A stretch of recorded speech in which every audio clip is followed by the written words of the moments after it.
Hello, everyone, and welcome to Bridgewater State University. It's a great pleasure for us to have you all here.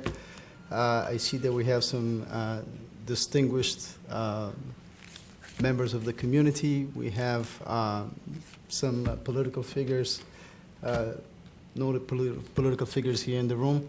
I want to thank you all for coming down, for sharing this night with us, where we are honoring some folks who engage in public service.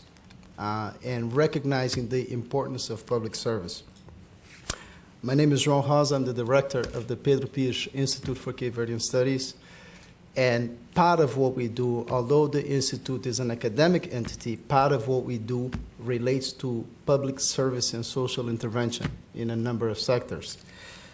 And as the director, every single day I come across people who do amazing feats in terms of public service. People who just have a passion to do something great and something that transcends the self. Occasionally, you find people who combine this passion to do something great with a calling to do something great. That's important. A calling that entails personal sacrifice, sometimes sacrifice from the families, all with the aim of a sense of collective responsibility, the idea of doing public good. I think in a world where we routinely disconnect ourselves, whether we're talking about engaging in social networks and media and so forth, to pull ourselves away from an engagement with people and the humanity of people, I think it's a beautiful thing when you have people who actually delve deeper into this connection.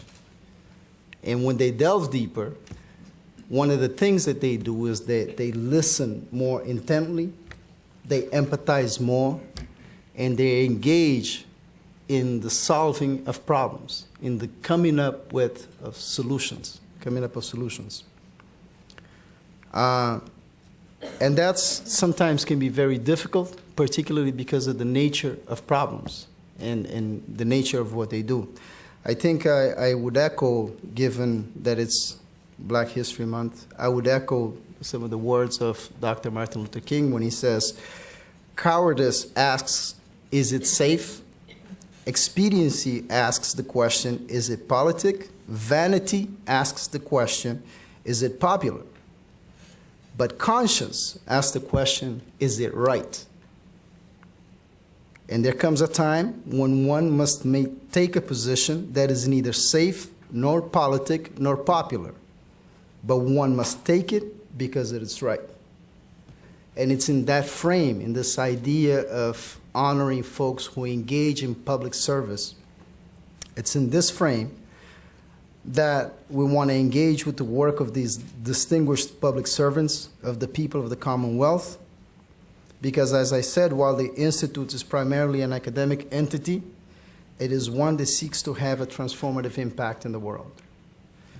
And we believe that we can learn from the inspiration that they have.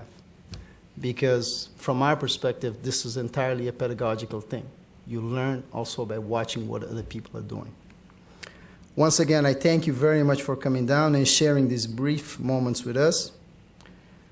And now, I'm going to recede into the background, and it's my great pleasure to bring to the podium a leader whose vision has shaped Bridgewater State University and who has graciously agreed to moderate our panel today.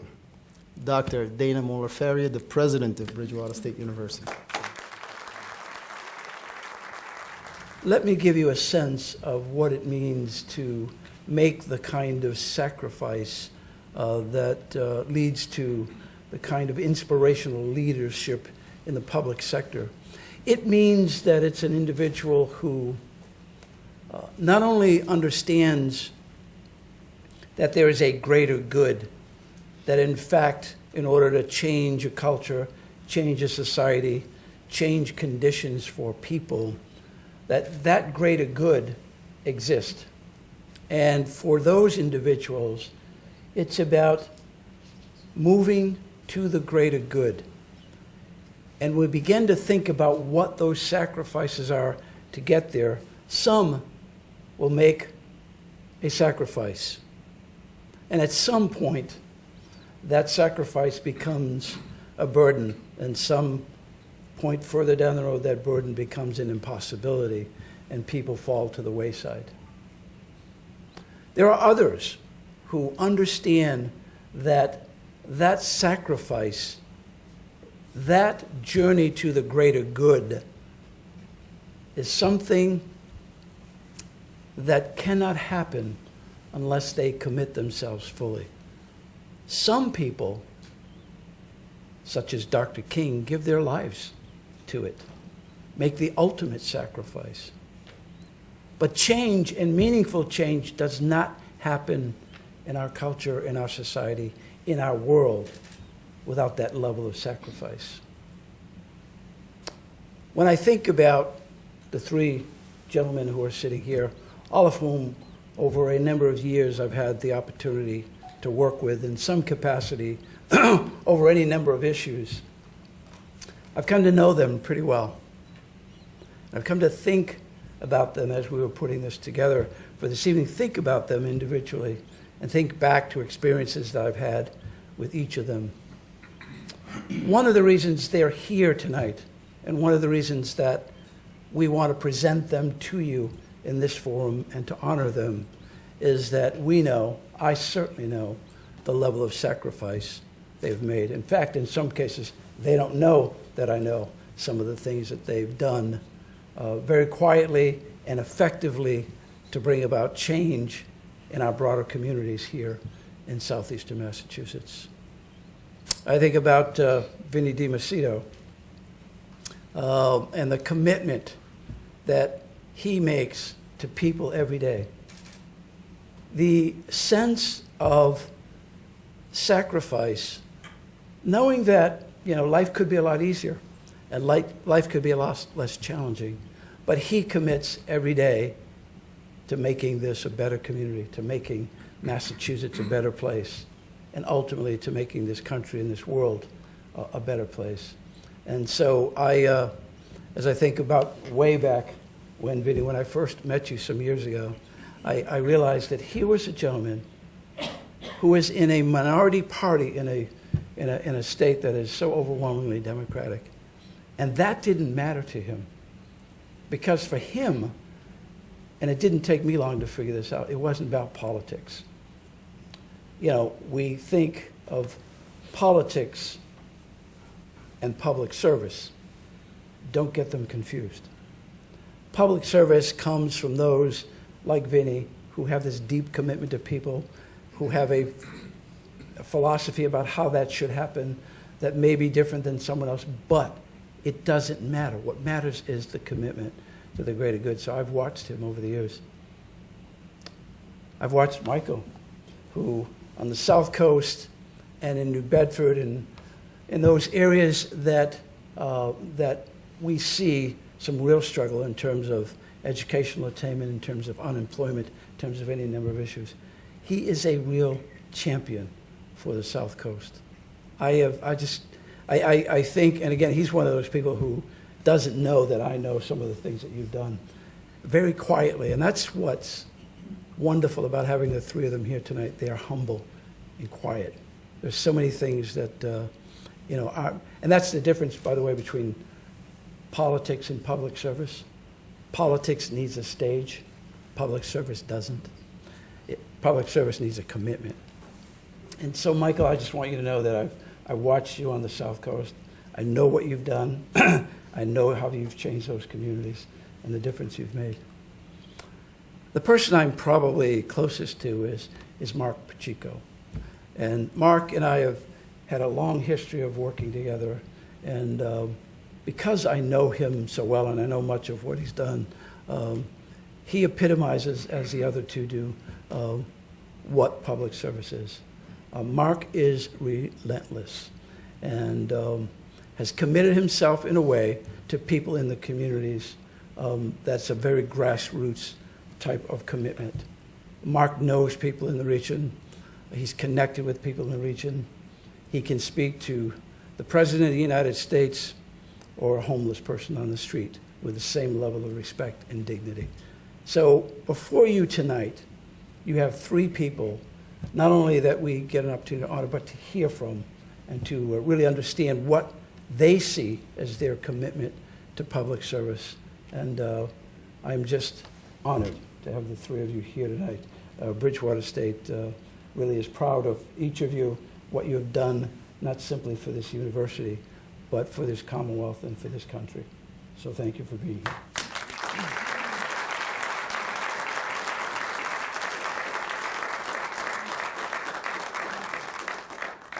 Hello, everyone. And I think I have the easiest job here tonight. And I'm just going to call to the podium the senators, and they're going to have 15 minutes to talk about what motivates them to do what they do.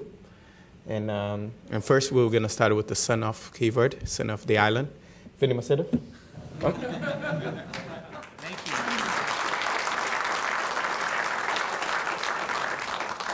Harold, thank you. And I shouldn't, protocol would have me go last, so I appreciate the fact that since we're in the Pedro Pires Center here, and I'm the only Cape Verdean here.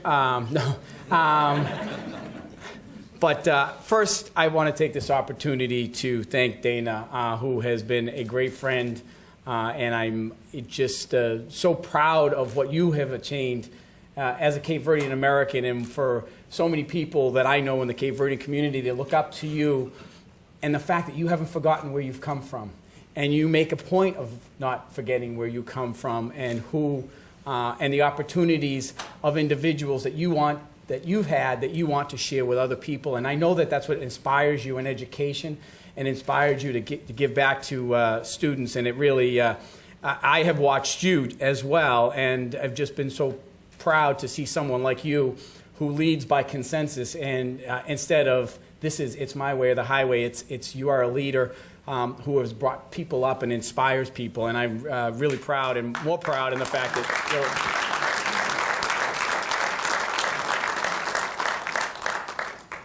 my mother says we're related like a couple, generations back there, but I just, I don't want to embarrass you.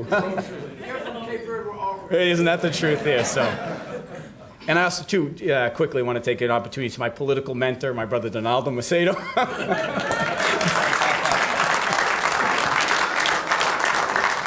I joke about the political mentor, but my brother, I love him, and we have, again, someone who's done so much for the Cape Verdean community and has really inspired us. We are so grateful to be in this great nation. We came from Cape Verde, and I saw the desire and the of just to achieve and move forward. My brother Donald, he came when he was 15 years old, and to come to a country not speaking the language and all the challenges that would face as a 15-year-old, and to see the level of attainment that he has done in the world of education, clearly we were incredibly proud. And it was just, it's a lot more, certainly he's bright, but it was a lot of tenacity and the beauty, as well as you have done, Dana. He has given back and given back to his community, and he's made sure that there's, that the people who haven't had the same opportunities that he has had get those opportunities. And so I'd be remiss if I did not take this opportunity to thank my brother Donaldo for all that he's done for the Cape Verdean community here in America.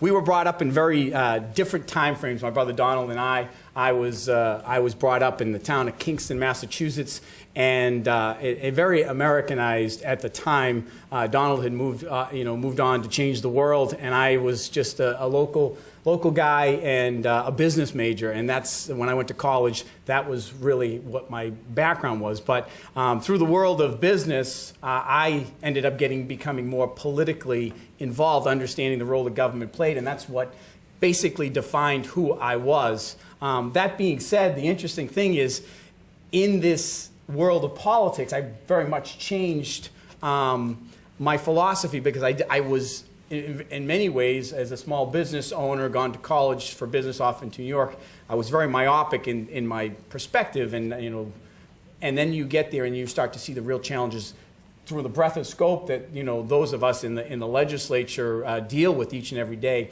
And I believe that I've become more and more broad in understanding the challenges that people face and how is it that we can help. So what I initially went to get into the political process of trying to make Massachusetts more competitive in the world of business so that business could continue to thrive. And it wasn't just a selfish thing, but I thought that it would be a good thing for the Commonwealth. I realize that it's a much broader world out there and there's a much more opportunity to help.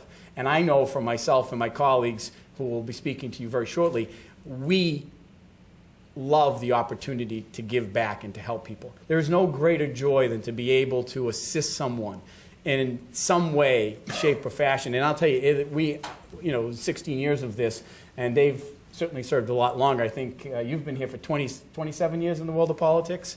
Michael, 18 years. And so you've got a lot of political experience here. I'm certainly the youngest. Youngest politically, that is. By the hair, right? Yeah, exactly. They say I color it, but I don't. But it is an honor to serve, and we have just had such wonderful opportunities to serve together. We don't always agree on issues, but we know that our desire to give back is sincere, and and that is why I think we enjoy each other so much. Despite our political indifferences, we enjoy each other's company. We just recently got back from Lisbon on a trip through FLAD, the Foundation for Luso-American Development. Thank you very much. It was FLA, and then I got the D there. But we had a wonderful time there. We learned a lot in regards to the Portuguese community and the challenges they face, the European community.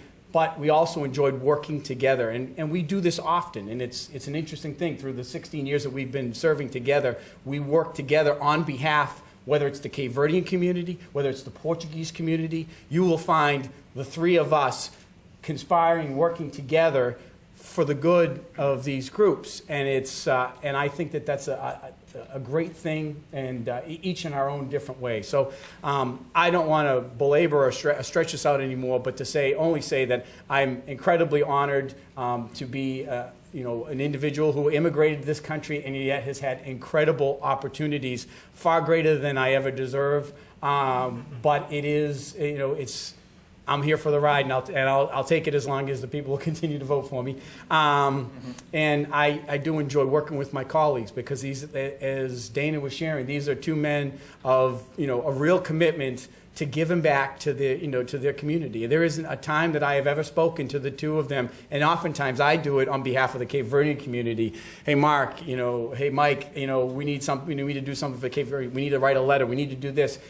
There is not even a hesitation, and I think vice versa in regards to them when they ask me in regards for Portugal and or the Azores. We are often working at times, and we all represent our own 170,000 people, but I like to think that we represent a lot greater number than just 170,000 people that elect us. We try to represent our bloodlines, and we're very proud of where we came from. Me as born in the Cape Verde Islands, but clearly very proud of my Portuguese heritage, and it's as I said, a great honor to be here, work with these gentlemen, and hopefully do some good on behalf of those of us here in the Commonwealth of Massachusetts. Thank you very much.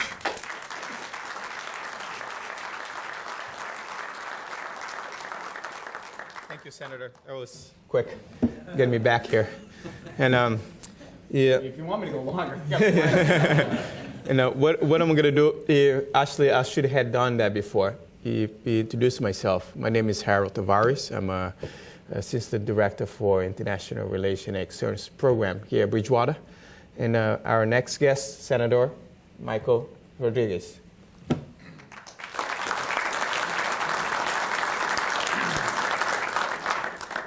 Well, good evening, everyone. It really is an honor to be here, and there's nothing that I am more proud of than A, my Portuguese heritage, and B, being a state legislator here in the Commonwealth of Massachusetts. And let me start by also extending my appreciation to a great friendship that I've had with Dana Molafaria. He is, when you just think of the word education, the first thing that comes to mind in Massachusetts is Dana Molafaria, and what he's done here at Bridgewater State, what he did with Governor Deval Patrick in the years that he served there, and what he's done in Cape Verde, and in helping with the educational system in Cape Verde is just amazing. So thank you very much. I guess I just have 15 minutes to ramble on here about why I do what I do and why I've done what I've done now for going on close to 19 years. But it really is a bug that bites you. And thinking back now, it probably bit me when I was a young boy.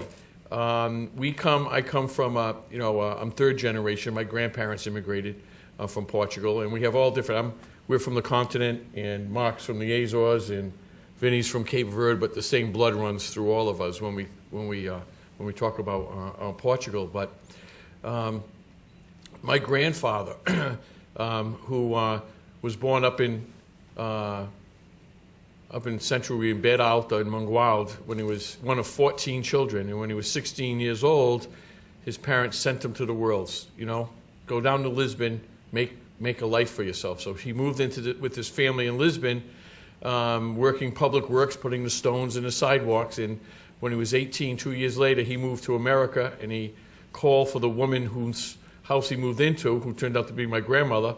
She came, and they got married and proceeded to have 13 children. My dad was, very prolific. Just like the Cape Verdeans, right? Yeah, don't laugh. We know. We've been there. We've seen.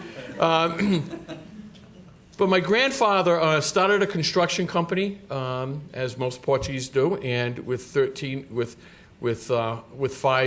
boys, it was easy because he had a built-in workforce. But he had to anglicize his name. It was Rogers and Son Construction. It wasn't Rodriguez. It was Rogers and Son. Because remember, this is back in the 1940s and 1950s, right after, during the war, World War II, and post-World War II, and there was a lot of prejudice. And I was one of, I think, 58 grandchildren whom every Sunday we went to church.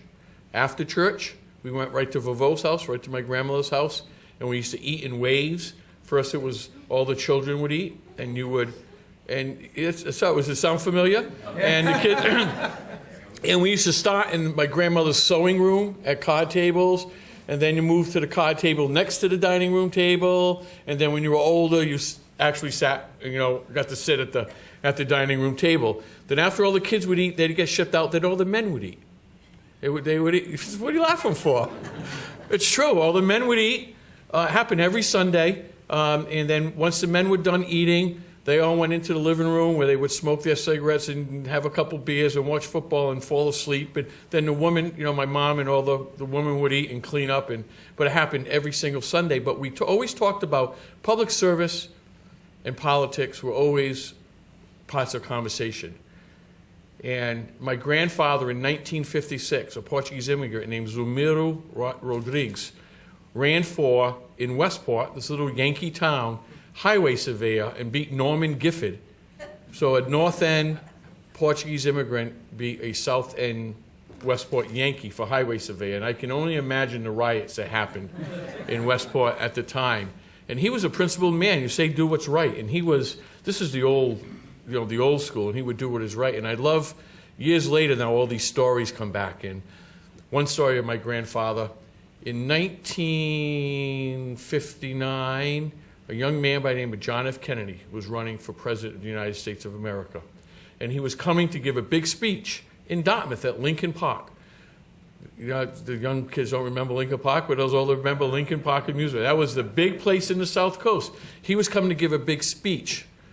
Lincoln Park had a problem because Lincoln Park used to dump all their raw sewage into the Westport River, across Beaton Road into the Westport River. So my grandfather took an 18-wheeler, he was a highway surveyor now, so he had access to all this equipment, and blocked it all up. And it all backflowed into Lincoln Park, and everyone was, the future president, presidential candidate coming to speak, and he said, you fix your sewage, and I will unblock.